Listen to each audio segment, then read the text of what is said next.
you'd better make sure you don't miss any of those QuickTime events. So why do we hate QuickTime events? Who says we hate QuickTime events? Welcome into episode 23 of QuickTime Event, brought to you by Middle of Nowhere Gaming. I am your host, Courtney Osborne, and today I am joined by our community manager, Erica. Hello. And Jason. Hey, how are you going? Not a community manager. No. And Matt. Hey, everyone. Also not a community manager. I would normally not introduce by a title or anything, but since Erica's not a writer for us, I feel like I should point that out. That way people know that they can interact with her, the community manager stuff, like that. That sounds right. Yeah, I mean, yeah? whatever. Makes I do sense. have a Twitter. You do? Jeez. I'm just kidding. Jumping the gun. We wait till the end for that. I just think God. I need to know right off the bat. Okay, so this is the Spoilercast for episode 2 of Life is Strange. If you have not listened to episode 1 Spoilercast, you should go do that. We also have that up on our YouTube page or up on our iTunes or any other podcast services. So go look up Middle of Nowhere Gaming, QuickTime Event. I believe it was episode 17. I should have had that on hand, and I don't. And I apologize. So I'm looking it up right now. It is episode 17. I was right. Yes! Sorry. Should have just been confident all the way. Okay. Also, if you have been listening to a QuickTime Event, and we went from me being a host to Lou being a host, now to me being a host in this episode, and you're confused as hell. Who the hell is hosting this damn podcast? We don't know. Well, actually, we do know. Lou is going to be taking over the hosting duties for QuickTime Event for the very foreseeable future, as long as possible. I don't know, as long as he wants to host it. He's taking that from me because I am getting super busy with the end of college, and we've done the News from Nowhere video series now. We've got all kinds of productions and podcasts and series going up, and I needed somebody to take over for me. However, that being said, I will continue, or I will finish out the spoiler cast that we've started. So this one and Game of Thrones, you can expect me to finish those out, and possibly future spoiler cast, depending on whether or not I play the game that they're going to be doing the spoiler cast for or not. So you can look out for those, but on a regular week-to-week basis, you're going to hear Lou, our Nintendo Ninja. He's going to be hosting them from now on. So... but besides that, if you're not familiar with how QuickTime Event works, then I don't know what the hell you're doing listening to this, because you should have at least listened to the first one of these. QuickTime Event is our shorter podcast series. We say shorter. Sometimes it's 30 to 40 minutes. Sometimes it's like 15 to 20 minutes. It depends on what the topic is. Today's podcast, we will go on about the spoiler cast for about 30 minutes. Following the end of this intro. So you can expect just about 30 minutes of discussion on Life is Strange, unless we just fall flat. Which I doubt that. There's a lot to talk about. Yeah, for sure. Are you guys ready to talk about it? Yeah. Yep. All right. I've got 30 minutes on the clock. And go. Who's starting? Good stuff. I guess I'll start with my meaningless note. The episode starts with Alt J's "Something Good," which was just incredible. It made me really happy. Song? I'm not sure if you guys are Alt J fans, but the opening title the opening song in the game was, it's a band I really love, and it was just really cool. Really got me in the mood to play it, for sure. I was not familiar with the song prior to playing the episode. Mm-hmm. However, that even with that, I still pretty sure we were on the same level of oh my god, I am so ready for this episode, because that song was so good. It was a really, really good song to pick for the start. Yeah, that first scene, I'm an Alt J fan to the Awesome. T, so the fact that they picked Something Good like that, it kind of made my whole gaming experience. But the opening scene in general was just good. It was like paired perfectly with that song. It was awesome. Yeah, I think it was just following on from episode 1, which had obviously a really good soundtrack to it, and straight away you knew that they were going to continue this, and it's obviously going to be a mainstay for this game, and you just pick up right where you left off with Max again, which is what you want. It's great. Yeah, that was actually the first note I had on my notes for the episode as well. It was just music equals perfect. So like they nailed it. They really did. That's their soundtrack is perfect for this series. Okay, so besides that, before we go on to some more spoilery things, it was obviously, like I should have mentioned before, if you don't want to hear spoilers, then you should get the fuck out because we're going to spoil everything. But I wanted to talk about how Erica and I played this game. We bought it. She bought it on Steam. I bought it on my PlayStation 4, and we have our TVs next to each other. Her TV is going to the computer so she could play it on the TV. And we put up a fucking big white sheet between us, hanging off the wall and going between us all the way back or whatever, so we couldn't see each other's screens. And so we just played in like little booths next to each other. And like every 20 or 30 minutes, we would kind of stand up and look at each other over the sheet and be like, oh my God. And like we could hear each other laughing the entire episode and stuff. So it was like really hilarious to play it like that. Yeah, and because we played it at a little bit different speed. He finished before I did, but it was kind of bizarre because I would randomly hear him laughing, and then like 5 minutes later, the scene would pop up, and then I would laugh, and it was just weird. Yeah, I imagine that's a really nice experience because like there's just something about Life is Strange, which we touched on before, is just you just feel instantly connected into the world. And like you said, it is really quirky and funny, and you just to get invested and to have someone else there with you kind of getting invested at the same time must be really nice. Even though it is obviously a very single player experience, it is also probably great to enjoy it with friends, which is I suppose why we're here as well. Yeah. Now, can we talk about Chloe for a minute or more than a minute?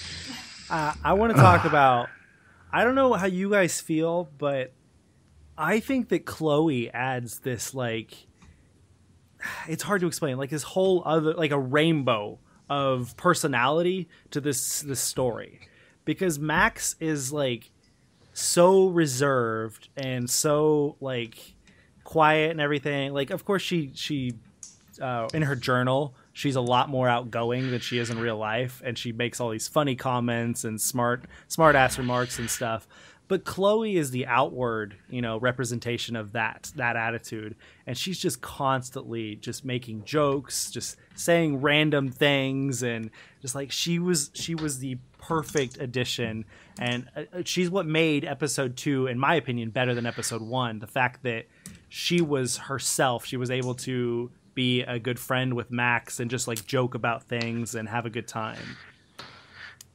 Yeah, I completely agree with you. Like she, Max and Chloe, they do go together. Like they're yin and yang as well, whatever kind of analogy you want to use. But as good as Chloe is as a character, I kind of got the impression in this episode that she's actually going to be almost a bit of bad news for Max, because there's just stuff seems to go wrong in this episode whenever she's with Chloe. Oh yeah. Yeah, she definitely brings sort of like a jagged edge to the story as well. Yeah, definitely. I mean, they're obviously from different. Well, they're not from different backgrounds, but they've had a different kind of time of their lives over the last few years. And obviously, Max has gone one way and Chloe's gone the other. And it's kind of just interesting to see how their worlds kind of collide again.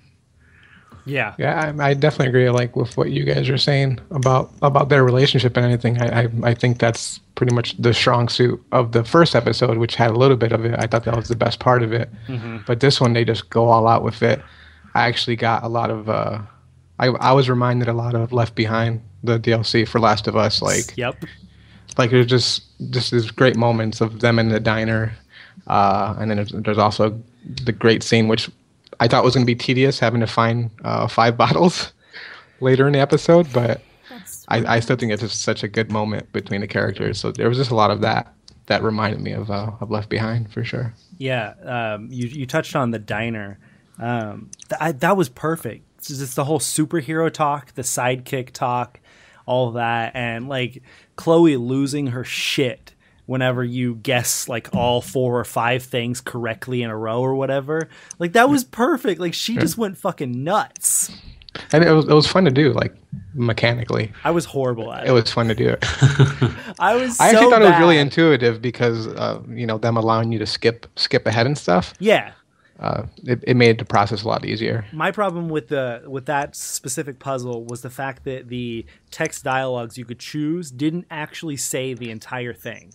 And so like I didn't remember whose names were who, and I couldn't tell the difference between trucker and so-and-so and so on. Like there was a few random names there, and I was like, fuck. And did he drop a plate or did he drop a mug? I was like, I didn't fucking pay attention to that. And then I would get past that, and then I would pick the wrong one on the next one, and then I would get past that, and I would pick the wrong one on the next one, and then like I picked the last one wrong like 4 fucking times. Like I picked everything other than the fucking cockroach. Yeah, about that cockroach. It took me a couple of times to actually realize that I could pan over and actually look at the jukebox to see that there was a cockroach running across it. So that was interesting. Yeah, actually, initially I thought it was a glitch. I'm like, is there supposed to be someone over there messing with the jukebox? But that wasn't the case. Yeah. I actually wanted to ask this since we're in the diner. Very important question. Okay. Bacon, egg omelet, or Belgian waffle? Bacon egg omelet. Bacon egg omelet for sure. I went Belgian waffle. Belgian waffle, yeah. I had that. That was one of my questions as well. A podcast divided. See how it is, you fucking waffles. Yeah, well, I don't really have exciting breakfast, so I don't really know what I'm talking about anyway. Yeah. Speaking of glitches, at the beginning of the game, where we were kind of meandering through the corridor in the girls' dormitory or whatever to go to the showers, there was a person. It was supposed to be a person writing on a whiteboard outside of one of the doors, and the person had glitched out, so all it was just a marker writing on the board continuously. Yeah, she was That's like, awesome. "Oh my god, look!" And so I looked over there, and I was like, "What the fuck is going on?" It was just the marker floating in the air. No, I didn't notice anything with the glitches this time. I mean, Everything ran smoothly for me as well. Me too. Yeah. The only problems we still had was what we talked about last time with the lip syncing, but obviously that's not a glitch. That's just a problem with the engine, and it's going to be there, and you just have to accept it now. I feel I noticed it more this time though. I noticed it more for the first like 30 minutes or so, and then after that, I kind of just tuned it out or whatever, and just didn't pay attention anymore. Yeah, I personally tuned it out the entire thing. Pretty much. One of my notes says horrible lip sync. So yeah. And I'm gonna say this, like I told Courtney for episode 1, because I played it on the computer, and I didn't have any problems with lip syncing. So I don't know if it's just a console thing or not, but I didn't have any problems with it. Oh, then again, she may not have been paying attention. But while we're talking about the corridor, I suppose that brings us along nicely to the first decision in the game, the first important decision, even more important than omelette or waffle, and that was, did you delete the link for Kate's video on the mirror? Oh yeah, that Victoria put on there. I thought it was pretty crafty for Victoria to actually make a domain name for the video itself. Yeah, wasn't it like Kate's Vid or something like that? Yeah, like katesvid.com. Actually, there was a decision to be made before that was very crucial. Very beginning. I know what you're talking about. Did you water the plant? I definitely watered the plant. I totally watered the plant. And it will have consequences. What plant are we talking about? I killed a plant somewhere. In her dorm. In the very beginning, you water a plant. But I missed that. I was obsessive about going through everything in her room. So now, did you help Alyssa dodge the toilet paper roll, fly out of the bathroom? Of course. Yeah, I was thinking should I or shouldn't I, but yeah, I ultimately did. Alyssa's It seems nice like gal. Yeah, she seems to keep having things thrown at her. There was the football in the first episode, and now this toilet roll. Someone's obviously got it out for her. Now, since we are talking about decisions and we are still in the dorm room, you have the decision to tell Kate to go to the police or tell her to wait for more proof. Which way did you guys go? I went with the wait for more proof. Same thing. Yeah, me too. So did I. All of us did. Universally, yeah. The smart decision. Yeah, it just didn't feel right to go to the cops right then. I was just like, that doesn't seem right at all. Although it probably would have made Kate a little more secure with what was going on. Or the cops could Yeah. have been totally disregarding her because of the video, and then the end would have happened sooner. Yeah, well, I'm just saying because I chose the first option first. I told Kate to go to the police. Yeah. And after that conversation, she was very happy and she was very excited and she was very thankful. Whereas the other way, she was very upset that you did not want to help her out more. For that one scene, though. Well, yeah, but I'm just saying it Yeah. could have gone a different way. While we're actually talking about kind of still being in the dorm, I don't know if any of you, I don't know what you guys did in kind of what you did in the first episode, but with basically telling on Nathan, I told the principal of Nathan in the first episode, and as a result of that, when I went back to my dorm to get Kate's book, there was a message in red written all over my wall, my picture collage, basically saying something like "Nobody messes with me, bitch." And then there was I got the same message. Yeah. Yeah. And that's obviously Nathan because he's after us. But obviously, you guys, if you didn't tell the principal, you probably didn't have that. No, we didn't tell it, and I believe I got a random, like a private text. Private and text that's probably message. from him. But yeah. Yep, it was similar to the same thing. It was threat. Yours seems a lot cooler. Yeah. I got the message on the wall, and then I also got the private text message. And then, did you guys get texted by Nathan's dad? No. I got texted by his dad later on threatening legal action for slander. Yep. No, I didn't get that either. Yeah. Wow. Well, so far, all this sounds like apparently they have more consequences than the Telltale games, because that's a lot of shit. It's definitely going to come up at the end of the episode where I was blown away. But we'll get into that. We'll get to that. While we're nitpicking characters right now, my first note on my notepad was Warren Totes has a thing for us.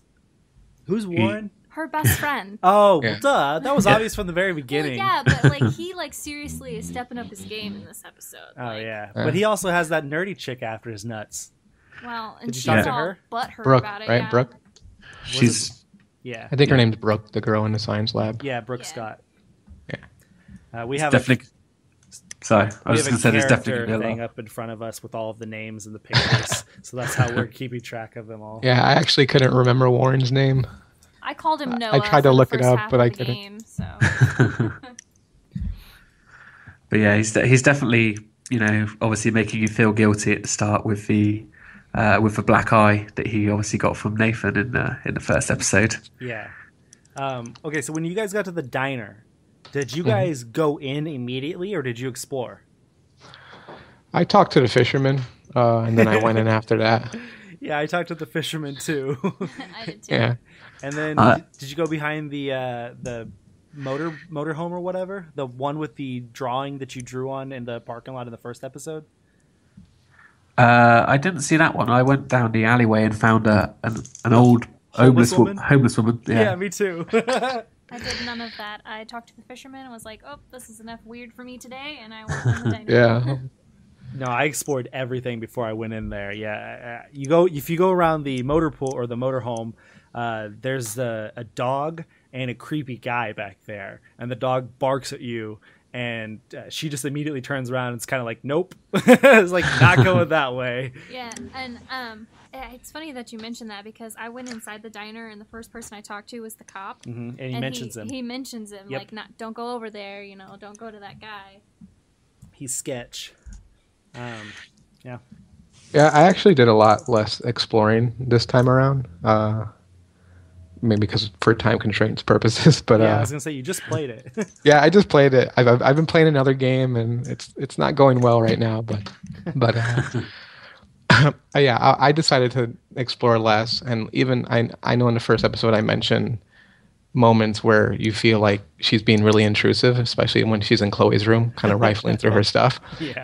So this time around, I'm like, you know what, like just to kind of stay within the reality of the world, like I was gonna, just poke around less, and and that may or may not have come to bite me in the ass later on. But yeah. I decided to go that route as well until we were in Kate's room later on in the episode, and I looked at everything. Yeah, so did I. Now, when you were getting ready to leave the diner, did you answer Kate's call or did you ignore it? I I answered. answered it. Yeah, we both answered. Everybody answer? Yeah. I actually ignored it the first time. And because Chloe made me feel like shit. She was like, "Oh, so you just leave your best friend for 6 years and that's fine, but friend you just met calls you and it's cool. You can just leave me, whatever." I was like, "Fine, bitch. I'll go with you. I won't answer it, And then like she goes outside and then you kind of have that moment where it's like, "Well, maybe I should go back and answer it." And I was like, yeah, Kate's really, really in the dumps right now. Like, I need to make sure she's okay. So I was glad I did that. Yeah, I think that was the right decision. I mean, you see from the next scene shortly afterwards at the junkyard that Chloe doesn't really care. She instantly loves you again. So she gives you shit right away, but then is immediately over it after that. Yeah, I think she might be a little bit schizo, to be honest. It's all that weird.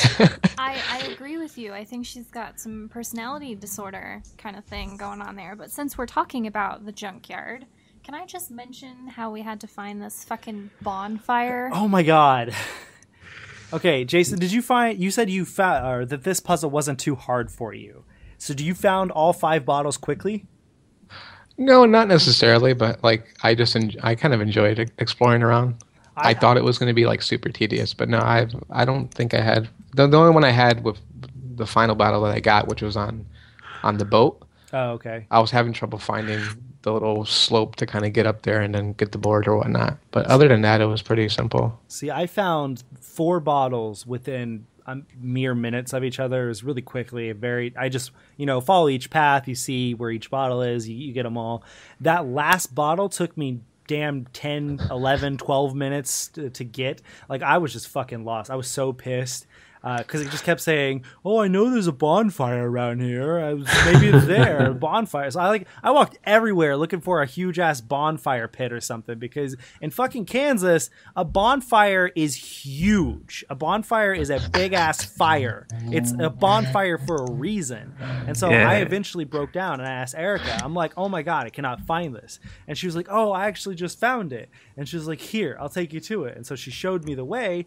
It's a fucking campfire. It's a tiny little pile of sticks. I was like, that's not a goddamn bonfire. What the fuck is this? And not only that, it was like hidden away behind shit. I was so angry at that puzzle. That was stupid. Game's totally over. 4 out of 10 at best. Switch it off. I actually had a tougher time with the one after that where Chloe is stuck on the train tracks. Oh. Can I have a note about that one? And the title of this note is called "The Train Bullshit." Because, okay, and I'm gonna read this. How the fuck was I supposed to know about the random ass shack behind us that needed a fucking crowbar to enter, so you can pull open a fucking drawer to get a pair of fucking pliers to fucking clip some random ass wire? Like, I'm so sorry, but I had an anxiety attack that whole entire time because Chloe kept dying because I couldn't figure out what to do fast enough. She was literally pissed. Like, she was like panting. She was, God damn it. Like, she was so angry when she was playing through this part. It was so funny because I naturally did this one. Like, this is the one that I had absolutely no problem with.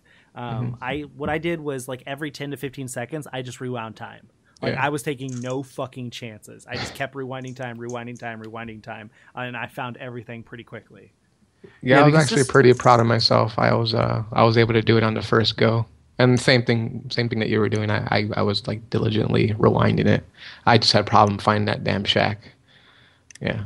Yeah. Did you guys find it weird that this might just be me completely being oblivious to the whole of the game up until this point, but when we were winding time, you didn't actually move back. You still were where you were. Has that always been the case? Yeah. Or is it because, I suppose, because we were moving around more, maybe it was more obvious, but I never really realised that I kind of could just collect everything, and even though I go back in time, I'd still have the collection. And that was the first time I really noticed that. I was like, oh, well, this is really easy. And like you said, after... I actually had, it's funny that you bring that up, because that particular section, I had an issue with that as well. Because when you open the door with the crowbar, and then you rewind it, it was rewinding me to where the door was locked again, and I had to crowbar it again. And like, it's just weird. Sometimes I feel like when you rewind the time, it keeps you where you're at, and any actions that have taken place are kind of still there. But in this instance, it didn't do that. So it's weird. But I I mean, I think at that point the game is saying is pretty much giving you a time constraint and saying, okay, now that you're in here, now that you got the pliers, or you're about to get the pliers, like now you have to go and do this right now, and you only have so much time to do so. It's really weird. I don't know. I guess I never really thought about it too much because the only time we've ever actually moved when we rewound time was in the first episode, the very first scene, when you just reappear back in the classroom. You know, like other than that, we've never actually moved anywhere, have we? No. It's always been the same place. Standing still, and like kind of, it's been used more to just answer questions, hasn't it? Yeah. Up until this moment. Yeah. I suppose it's a bit nitpicky, really, to be kind of arguing about the logistics of time travel as well, because I mean, it itself is kind of flawed. Well, I mean, it's but that's another conversation. Big ball of timey-wimey, you know. No, I kind of do think about it as kind of like Doctor Who, though, because like you think about how she can rewind time and change conversations, or she could rewind time and still have the crowbar with her. But like bigger events, like saving Chloe's life or whatever, like that's time acts differently or something. I don't know. Like it's two things, like interacting with a physical object, but interacting with a person, saving their life is different. I don't know. It's so weird. Yeah, it's so weird. But yeah, the point is obviously. I was just going to say the point is obviously that, you know, that's another instance, like you say already, where halfway through episode 2, we've already saved Chloe's life for maybe the third time, depending on, I don't know. Just jumping back a little bit, but I was when you're shooting the bottles, did you make Chloe shoot herself? Oh yeah, pretty much. Okay, so if you tell Chloe to shoot the bumper? It's the bumper. The bumper, yeah. Yeah. The bullet ricochets and hits her in the gut, and she's like, "Oh, go back!" I started cracking up. Like, oh man, that was so funny. Yeah, and like you don't even make a big deal about it. I thought she would be like, "I've just saved you again," but like, she didn't even tell her. No, that was weird. But okay, so since we've only got about 6.5 minutes left, I think we should move the conversation a little more towards Kate. Towards the end. Yeah. Okay, yeah. So. Well, do we want to go over the decision concerning Frank at the tail end of that train sequence? I guess. Yeah, really quickly. Did you guys shoot Frank or not? No. I didn't. Why would you shoot the guy? Exactly. Like, really? You've just met him. What the fuck are you gonna do? Like, what would the rest of the series be like if you killed a man? You know, like, I don't know. There was no way I was gonna shoot him. Yeah, it's a weird decision. Moving forward, when you're back at school and you talk to Mr. Jefferson, who do you blame? Oh, that's after the Kate one, though. Yeah. Okay, that's like the final decision, I believe. Mm-hmm. Okay, so you get back to the school, and all of a sudden you're in class or whatever. No. I'm talking about. Oh, the teacher. The teacher, Mr. Jefferson, because you. No, you told on David to Mr. Jefferson. Mr. Jefferson is He's the photography teacher. Yeah, you speak and to you're Dave. In his classroom when. Oh, okay. Yeah. Okay. Yeah. So did you tell on? I believe I hid the truth from him. I know this wasn't a. I think why we're confused. This isn't one of the decisions that were like bullet pointed at the end of the episode necessarily, but yeah, it was definitely a decision to make. But yeah, I didn't. I pretty much said, you know, once I have more to say, I will tell you then. Okay, so anyways, back onto the bigger decision. Okay, you get back to the school. And you find out something's going on in the girls' dorm, and you run over there and you find out that Kate is about to fucking jump off the goddamn school and kill herself. And in fact, she does. She goes about 3 times. And she does it like, 3 or 4 times. You keep rewinding time and having to watch her kill herself. And then you're able to, your power's breaking down. You get up to the top of the school and you realize you cannot rewind time anymore. And you have to convince Kate to not kill herself. Yeah. No going back. Did you guys succeed? No. No, I did not. Oh, God. I succeeded. I did too. Oh. Yeah. And I mean, no need to flag. The only reason why I did succeed was because I poked around Kate's room. Because you went through Kate's shit. Me too. Like, I did not want to do that. So I'm like, I do not have the information. So when it came down to that decision, I know you're supposed to choose between trying to say, people are gonna care if you die, So you have to choose mother, father, brothers, or sisters, and I just went with the mother based on absolutely nothing. I think the mother and the brother was the bad one, right? And her, I think it was like her and grandma or something. Was that another option? I didn't see that as an option. I thought it was mother, father, sisters, brothers. I knew father for sure wasn't the answer because I remember reading an email or something in her room, but I didn't know. Yeah, and I know you mentioned the thing with Walking Dead, how these Walking Dead, the decisions don't seem to be that grand. I mean, you definitely make decisions. There's definitely characters that come and go. Yeah. But you kind of feel like, okay, if you save them, it's pretty much you're saving them for now. They're eventually going to die, and the story's going to go a certain way. So when we came to that, end of the credits, and it says 41% of people did not save Kate, which me and Matthew fit into. 59% did. I was blown away. I'm like, wow, like I had no idea like you could actually save her. That's almost split half and half. That's half of the players who played it on week 1 or so far or whatever were able to save, and half weren't. And I'm so curious how that's going to play out. And for I mean, that's like that is a significant departure. The entire episode almost revolved around her. So it's just like, yeah, that's crazy. Oh man, it was a very stressful situation for me being up on that roof. I was stressing the fuck out. I was so afraid she was going to kill herself. And I kind of like you said, when I saw the ending statistics, I was like, oh shit, she actually could die. Yeah, I was not. I just wasn't expecting that. Like I actually, I've been doing this where I have a voice recorder and I record notes instead of writing them. It just feels more natural. Yeah, and it doesn't take me out of the experience of playing the game. And like I listened back to my notes and I was just like, wow. I probably said like 4 or 5 times. God, Matt. Yeah, no, I thought I was saying all the right things. She was saying, "Oh, it's really nice that you care. I'm glad that you care. You're like one of my friends." Blah, all of that stuff. And then it just got to the mother, and she was like, "I don't like my mother. She thinks she sinned." And then that was it. I was like, "What? What happened?"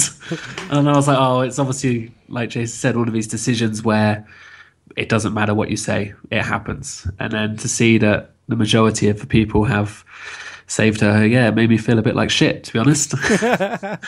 Like Erica just said earlier, we only were able to save her because we both rifled through her room. Like I found a letter from her dad or whatever, saying everything's gonna be okay, blah blah blah, and so like I totally latched onto that when the time came. I was like, your dad will miss you. Do not do this. Your dad loves you. And she was like, yeah, he does, and just like totally started giving in. Yeah, and I picked up a couple of different photos of her with her sisters, and so I latched onto that, and I was like, your younger sisters are going to look up to you and they need you there to guide them and that kind of thing. And she was like, oh yeah, and then she took my hand and it was tears. All good. Okay, so it was either one worked as far as saving her then. Yep. That makes me feel even worse. I mean, yeah, like I could have got 2 right. We lost the coin toss. Oh man! And for all we know, wait, did you both choose dad? No, I chose mom. Oh wait, no, okay, yeah, I'm sorry. We both chose mom. So then we don't know how the brothers one plays out. So somebody needs to do that. Does she even have a brother? I don't know. Erica said the brothers was an option, didn't you? Mm-hmm. Okay, so that actually is the 30 minutes, but we have one more decision to go over. So let's quickly go over that before we wrap up. Yeah. You at the very end, after you save Kate's life or don't save Kate's life, you're in the principal's office and you're with David and you're with Nathan and you're with Mr. Jefferson, and you have the opportunity to place blame on someone and tell the truth or not. Who did you blame? What did you do? I went with Nathan. You blamed Nathan? Yeah. I blamed Nathan. Oh wait, and you blamed him from the beginning, right? Yeah, I told the principal about the gun to start with, so he was already on my back. And I was like, well, he already hates me, so I might as well go all in on him. Because there was we actually have a conversation with David earlier on in the episode where he actually sounds a little bit less like an asshole than he has done previously. So that's what kind of swayed me to Nathan. Yeah, that definitely threw me off. And then in the next scene, you see him out there following Kate with the camera. And I was like, what the fuck? It's fucking creepy. But I mean, blaming the other 2 men, like, it just seems like petty, you know. Oh, Yeah. Jefferson made her cry, or David was seen bullying him. There's But, only yeah, one I mean, person definitely, we know did something sketchy. Yeah, we know Nathan's a dick. That's Yeah. I think chose- that statistics are really high too on that. So Yeah, it is. as far as people picking Nathan, it was like in the 80s or 90s. So I blame David. what were you saying, Erica? Sorry. She blamed David. I blame David. And the only reason why I blame David was because of the message that was written in my dorm room wall. And I was like, I've already given Nathan a hard time, and now his dad's on my back because I got the text message from his dad about slandering his son and stuff like that. He was going to sue me. And so I was like, maybe I shouldn't blame Nathan this time round. So I blamed David. Ease off of him a little bit, yeah. That's a good the pressure got to you. That's interesting though. We'll have to see how the two different options now play out, because obviously now we've divided off the Nathan path. So it'll be interesting to see, because these decisions really do seem like they matter. Mm-hmm, they do. Yeah. And I also blame Nathan, so I took that route as well, which obviously ends in Nathan saying, I'm going to go through legal action, I'm going to sue the school, I'm going to sue you, because he gets expelled because of all of that.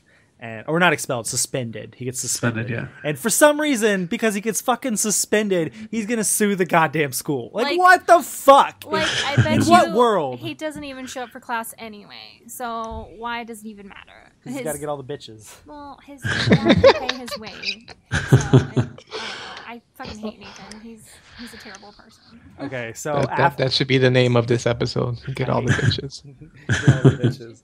Okay, after the credits, you get to see a few quick scenes, or not after it, right before the credits. You get to see a few quick scenes while the eclipse is going on, the sudden eclipse that no one expected. And one of the scenes is Nathan walking into Kate's dorm room, and you guys obviously didn't see that because Kate didn't survive. Oh, Yeah, interesting. you guys- No, I yeah, don't you recall didn't see seeing that. that. Yeah. And he's got this smile on his face. It's not even a bad one though. What I thought, it was like an almost happy smile, which threw me off. Yeah. I was Oh like, no, wait, I actually what? did see that. I didn't know it was Kate's though, because I mean, It might have- there's a shot where Victoria is obviously. I mean, for me and Matt, Kate's dead, so obviously Victoria feels some responsibility in what happened. So there's Yeah, we there's see a nice Vic- yeah, we moment see in that Victoria. montage of her kind of like crying, and then Nathan walks in, and his face is just really odd, like you said. Like I don't know if he's smiling or it was just a very weird. It was very weird. Well, maybe it was Victoria then. Maybe I just saw it wrong. Because, see, that's why I thought it was so weird, was because the next fucking scene, Kate's in the hospital. And I'm like, wait, what? I was like, she just saw fucking Nathan. So did Nathan drug her again? Like, what the fuck just happened? Like, why is she in the hospital now? Like, I was so confused at that scene. No, okay. I think it was Victoria Had that to he have walked been, in yeah. because they hospitalize people after suicide attempts. Oh, I for know. days And that, for but I was confused psychiatric as the Nathan part of evaluation. it. The Nathan part. I mean, really they threw me definitely off. switch a shot to the doorway. So I mean, Yeah. Yeah. it could be either or, but that's the impression I got, that it was him just walking into Victoria's room. That could be, yeah. And I really enjoyed that like final montage. Me too. For people who didn't save Kate, the final shot of the actual episode where you're seeing this eclipse and there's this like nice romantic moment, kind of romantic moment between Warren and Max felt really out of place, Yeah. especially knowing that a girl just died, but it seems like that scene would have made a lot more sense for you two who saved her. They do end it with obviously Courtney and Eric wouldn't have seen this, but like a memorial for Kate outside the dorm as well, with like pictures of her and candles and everything. So you do have that as well. God, that would have been sad. Yeah, I would have bawled. Yeah. I'm not. And was not did ready you to guys lose see it. the shot of the video or the photo album being made of Kate or whatnot? Yep, at the very end. Which is probably David's. Well, it's in what David's the hell is up with that garage. guy? Yeah. Yeah, I don't know. Sorry, I'm so sorry. I have very big suspicions on David because of he's apparently got multiple of these scrapbooks Yeah, of different in girls. his garage of different girls, one of which is now disappeared. So Yeah. he There's was the definitely last- something off him. Yeah, the last scrapbook he made was Rachel's. Okay, so clearly we have way too much to talk about, but we have gone Yeah. on too long. This is QuickTime Event. This is not a hour and a half, 2 hour podcast. Although it sounds like we could fucking do that. So really good episode. Really yeah, good episode. Very Really good episode. A lot better than. I mean, I enjoyed the first one, but this one was. This one much better. secured my interest in the season. The first Yeah, one was like, okay, that was a good intro, whatever. But this one hooked me. I was so into this one, so I'm so excited to see what happens next, and hopefully don't make bad decisions. Yeah. Okay, that wraps up episode 23 of QuickTime Event, brought to you by Middle of Nowhere Gaming. Thank you all for listening. Thank you for joining. Hopefully you played through episode 2 of Life is Strange before listening to this. Otherwise, we spoiled everything for you, and it sucks to suck. You can email us anytime at contact.mong@gmail.com. You can email us with questions for the Mong podcast. You can email us with topics you want to go on in the QuickTime event, or anything else, or tips, anything, whatever. You can find us on Twitter at mong.com, all spelled out, MONGDOTCOM. And then you can find our YouTube channel, youtube.com/user/Mong Network. And that's where all of our podcasts go, all of our trailers go. All of our video reviews go, our News from Nowhere series, and then at Mong Plays, and that's where all of our live streams and Let's Play videos go or get uploaded. And then twitch.tv/Mong Plays is where we've all been live streaming games, except for people like Matt over here, where he has like 0% upload speed, where he can't do anything. It's half a meg. Thank you very much. And then on Facebook, Tumblr, and Instagram, where you just search for Middle of Nowhere Gaming, and you can find it. And then the website is middleofnowheregaming.com, where all of our latest editorials, features, news, reviews, podcasts, all the good stuff goes up. And then we're all on Twitter. You can find me at Osborne_2009. You can find Erica at... It's Erica10, AIRICKUH10. Very weird way of spelling Erica, but whatever. You can find Jason at... I'm at Of Mixed Descent. Also, you mentioned twitch.tv/Mong Plays. We do a weekly NHL 15 stream, typically 10 a.m. Sundays, so tune in there. 10 a.m. Central Standard Time, by the way, if you want to check that out. Yes. And then, Midwest. Matt, where can we find you? I'm on Twitter at GSY_Guna. And that's pretty much the only place I am, because like you said, I can't do any videos. So now, is there a reason your name is that on there? Or the GSY is short for Guernsey, which is the island I'm from. And a Guna is what you call a fan of Arsenal Football Club. Oh, so that's awesome. Yeah, there is method to the madness. So it's very, very British. Yes, very British. Okay, fair enough. All right, thanks you guys for joining me. This was fun. I can't wait till we do it. Yeah, thanks for having us again. Mong! Mong. Mong.